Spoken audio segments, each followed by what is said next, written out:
Hi everyone, this is Ian from Robotics and Project 87, and I'm coming to you from my lab talking about some of the components that we've been using to do the work you've seen in our latest videos.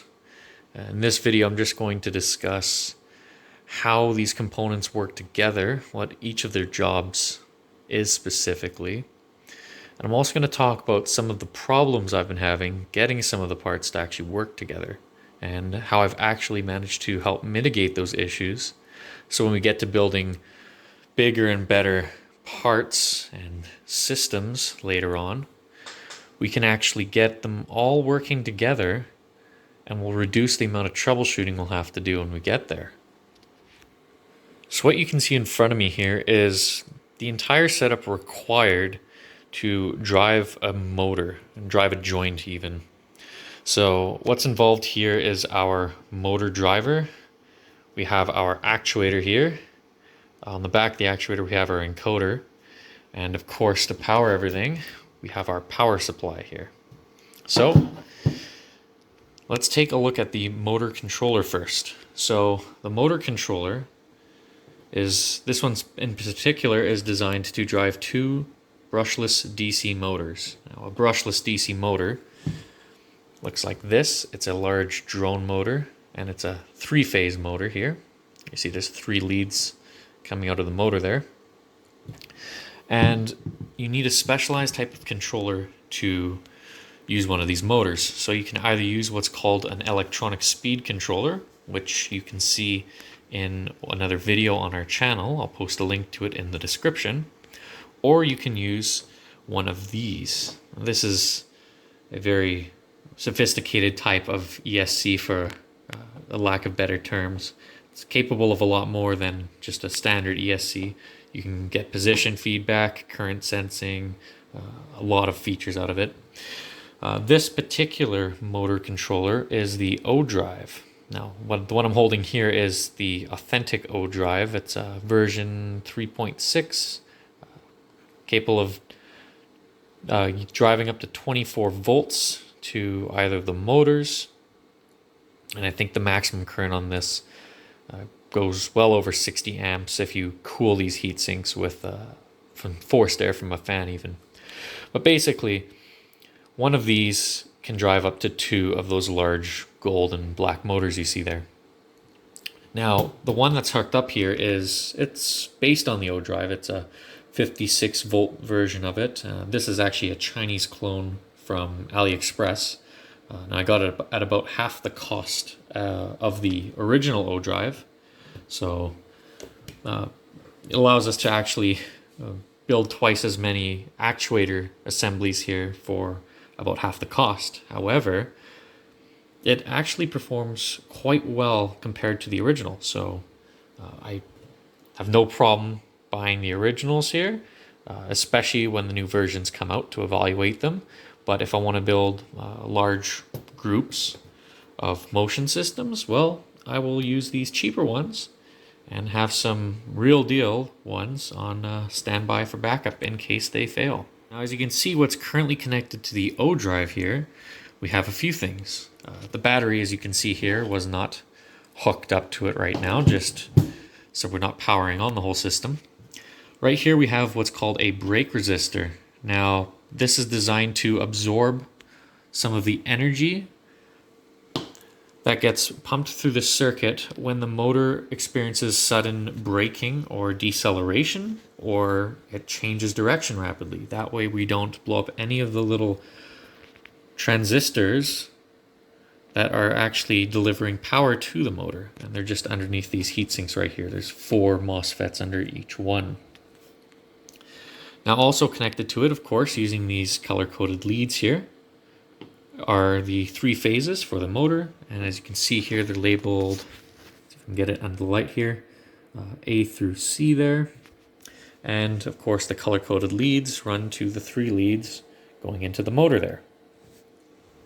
And the last thing that we have connected to the O drive here, using on these header pins here, I don't know if you can see it well in the light there, but there's some labels, some silkscreen labels on the board there. These are the data lines that run into the encoder.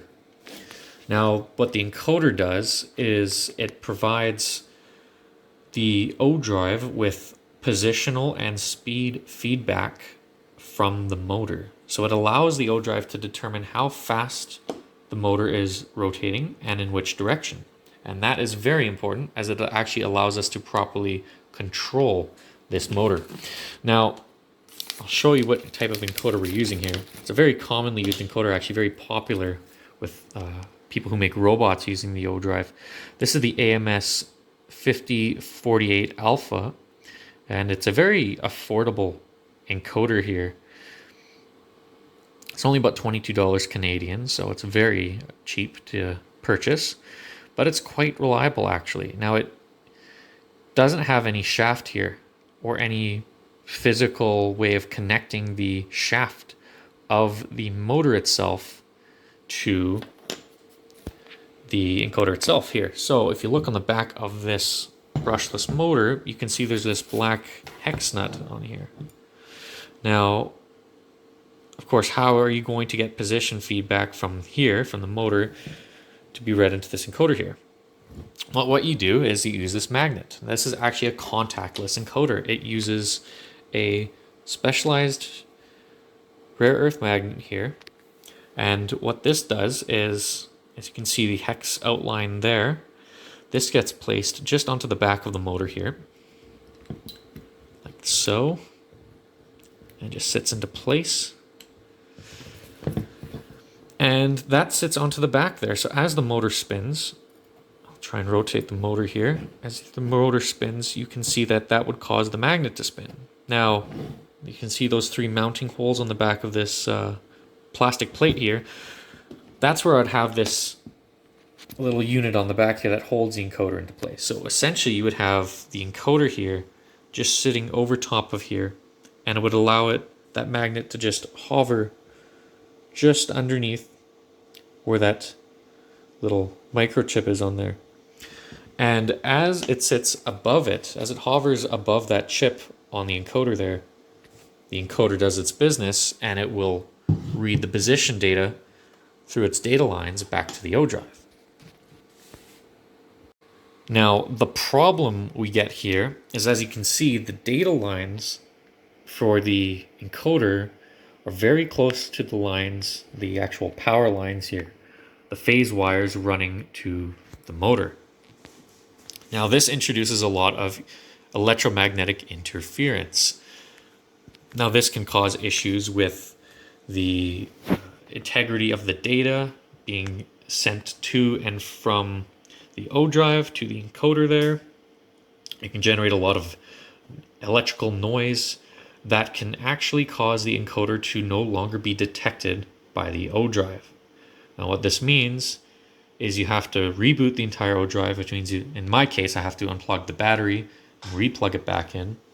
And it's a big hassle, because when you're trying to do testing on any of the joints for a robot, it is a pain, because you spend more time resetting the board than you actually do doing your work. And it's quite annoying.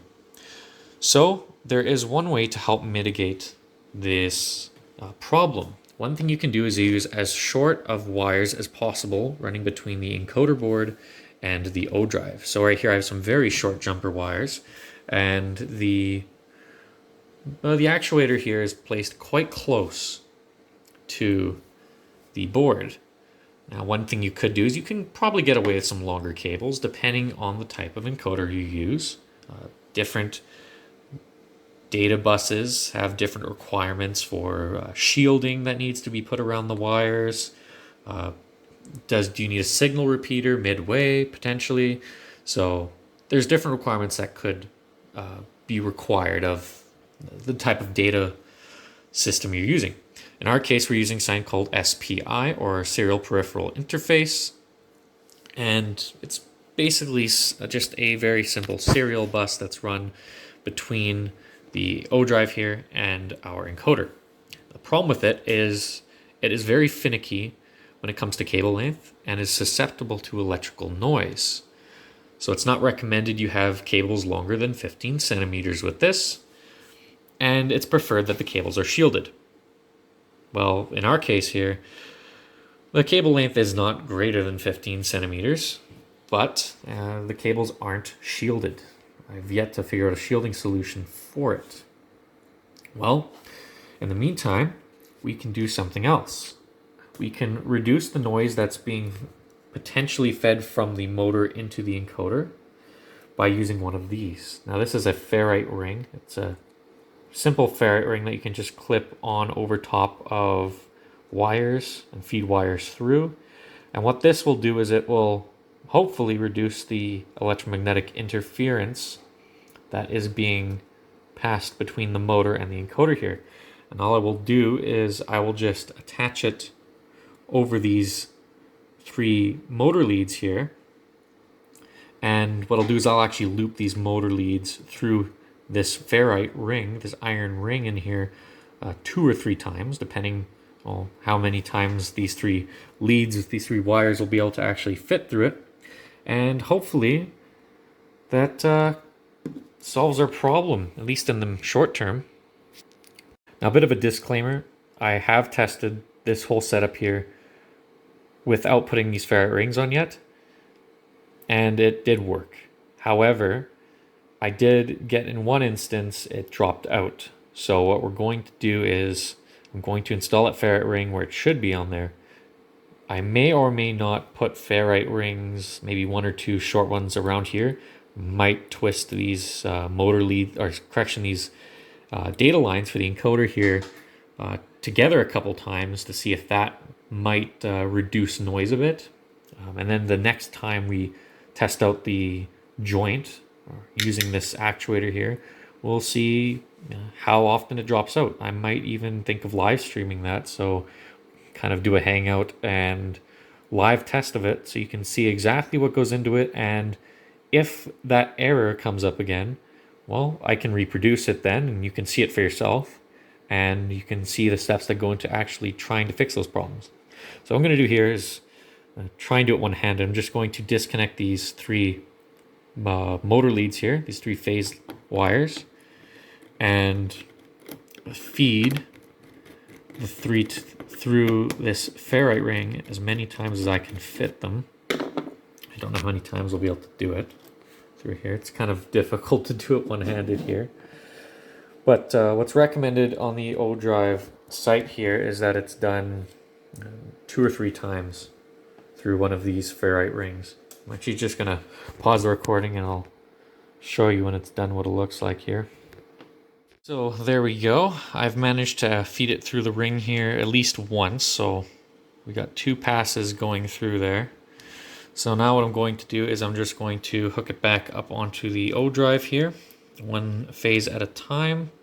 And in our next video then we're going to go ahead and see if it actually fixed the problem there. There we go. So we got phase A, which is red, B for blue, and C for yellow. And it matches up to phases A, B, and C that we have here on the motor. So we got our motor hooked back up. We got one of these ferrite rings on here, and we'll hopefully that'll make a bit of an improvement. Now I've read that you could put ferrite rings on the cables here for the power supply as well. That might help.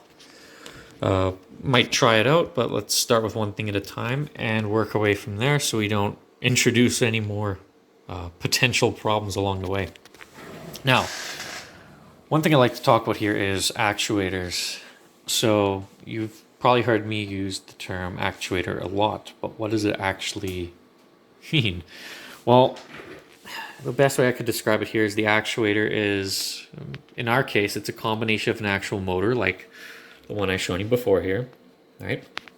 And in our case, a 3D printed plastic gearbox. Now what I want to do is I want to do a disassembly, a kind of a dissection video showing you what is actually inside of this. Because right now it looks like just a big cylinder, plastic cylinder, right? With the bearing in the front. And you wouldn't be wrong. But inside are actually some pretty cool looking gears. And they're designed in such a way that for every rotation, for every rotation of the output disc here, the motor will rotate 8 times. So this is actually what's called a reducer. It causes reduction to occur between the motor and the output.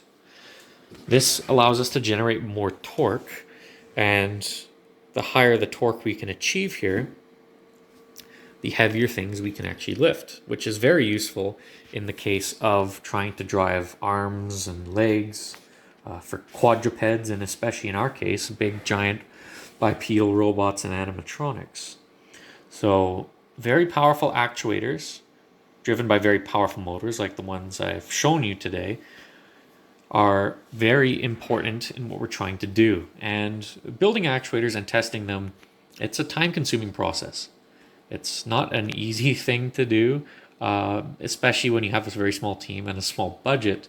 Of course, 3D printing makes things very accessible and pretty cost-efficient. But it is time-consuming because you need to make sure that the gears are meshed properly and there's no backlash. Make sure it's very stable and it's very secure and well built. And it's quite an involved process. And over the past few years, I've been spending a lot of time designing and modifying different designs of actuators and testing out a lot of different ways to actually get the arms and legs to move. And it may look like we haven't really gotten that far in the past few years, but I'll discuss that in my next video, actually. That'll be a topic for the next video. But no, what we're going to be doing coming up here, now that we have this whole control system set up, is I'm going to be taking this actuator design right here. And the plan is I'm going to be changing the output disc right here so that we can actually attach things onto it. It's not just a blank piece of plastic. It's going to actually have little threaded brass inserts in here that I can connect the femur onto. And the femur will be connected to the knee joint and of course that ankle joint you've seen in the previous video here. And what I will do is I'm going to just, I don't know, I might clamp it, or yeah, I might actually just clamp it to the side of the table here. And all I'm going to do is just connect the leg to it and see how much load this thing can actually lift. Because what I'm trying to figure out is if the leg design that we're going for will require one or two of these. It will make a big difference. So if I can get it to require only one and keep that leg as light as possible, well then I'm going to do that. Because it'll save money and it'll also mean we can get moving and get walking a lot faster here. So that about does it for today's video here. Thanks for watching. Be sure to subscribe if you haven't so you can get all the updates that we're pushing out here. I'm also going to be posting more updates on Twitter here if that's the platform you're on. And if you aren't a member of it already, there's going to be a link in the description for our Project 87 Discord group. So if you want to discuss anything FNAF related there, or you want to follow more discussion on what I'm doing here in the lab, working on Freddy and the gang and our Anthro platform, be sure to stop by there and say hi. And yeah, that's about it. I don't know if I'm going to be live streaming all the time, but I'm thinking of doing a live stream whenever we're doing some big demos and just some testing in the lab. So I haven't really figured that out. There's no set schedule or anything yet. It'll probably be live streamed on YouTube, to be honest. Twitch is, I don't know. I think we'll stick to YouTube for now just to keep it simple. And, well, we'll see where that goes from there. So that's enough from me. It's midnight right now, so I'm going to head off. And we will carry on our work here tomorrow. So thanks for watching. Bye for now.